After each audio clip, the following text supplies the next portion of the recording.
আসসালামু আলাইকুম, good morning, welcome to my channel Tawsim blogs. কেমন আছো তোমরা সবাই? আশা করি খুব ভালো আছো। আমিও খুব ভালো আছি। চলে এসেছি আবার একটা নতুন ব্লগের সাথে। তো তোমরা ভিডিওটা পুরো দেখতে থাকো, মাঝে স্কিপ কিন্তু করবে না। তো দেখবে যে আজকের রান্নাটা কি সেটা লাস্টে জেনে বুঝতে পারবে। এটা হচ্ছে কাঁচকলা, যেটার মধ্যে আমি হলুদ এবং লবণ দুটো মিক্স করে রেখে দিয়েছিলাম।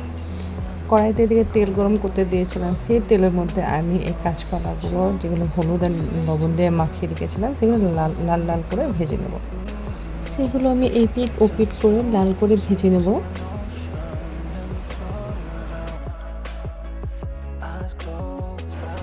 আমার ভাজা হয়ে যাওয়ার পর সবগুলো এক এক করে তুলে নেব।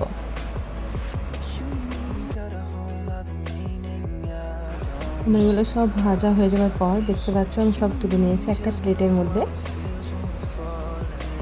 দেখতে কিন্তু অসাধারণ লাগছে। এগুলোর সাথে আমি যেগুলো দেবো আর কি, পেঁয়াজ কুচো, আদা, এটাতে আদা আর রসুন দুটো একসাথে বাটা ছিল, সেগুলো আমি একবার তোমাদেরকে ভিডিওর মধ্যে দেখিয়ে দিলাম। সেই তেলটার মধ্যে আমি ফোড়ন দিয়ে দেবো।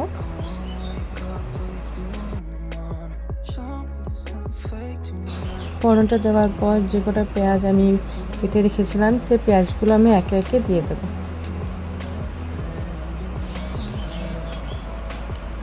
পেঁয়াজগুলো দিয়ে দেওয়ার পর একটু নাড়াচাড়া করে নেব এবং সেইগুলো একটু লাল লাল করে ভেজে নেব। সেই পেঁয়াজের মধ্যে তারপর আমি যেগুলো আদা আর রসুন আগে থেকে বেটে রেখেছিলাম সেই আদা রসুন বাটাটাও আমি দিয়ে দেবো।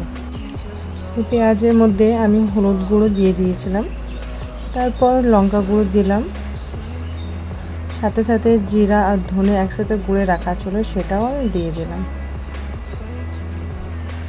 স্বাদ মতো লবণ দিয়ে দিয়েছিলাম।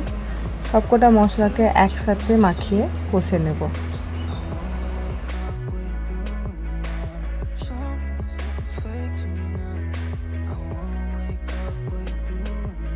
মশলাগুলো কষে যাওয়ার পর আমি তার মধ্যে সামান্যখানি জল দিয়ে দেব। সেই জল দেওয়ার পরও আবার আমি মশলাগুলো কষবো।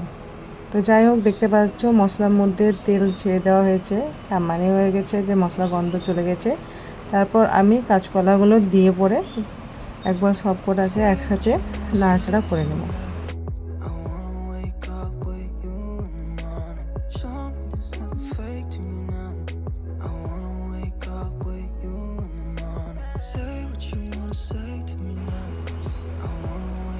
দেখতে পাচ্ছ সব একসাথে আমি কষে নিচ্ছি কাঁচকলাগুলো দেওয়ার পর।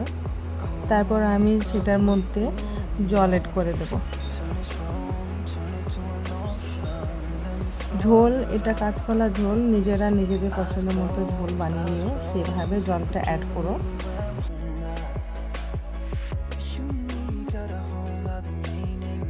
জল দেওয়ার পর আমি আবারও ভালো করে নেড়ে নেব।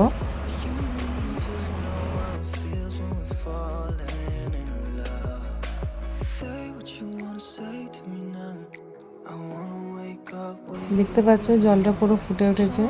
তো যাই হোক, রান্নাটা এতটাই। এরপর রান্না তৈরি হয়ে গেছিলো, বাকি খাওয়া দাওয়া হয়েছিলো, সেগুলো আমি ভিডিওতে দিইনি, রান্নার ভিডিওটাই দিয়েছিলাম। এটা হচ্ছে কাঁচকলা জল। দেখা যাবে আবার একটা নতুন ব্লগের সাথে। আজকের জন্য এতটাই।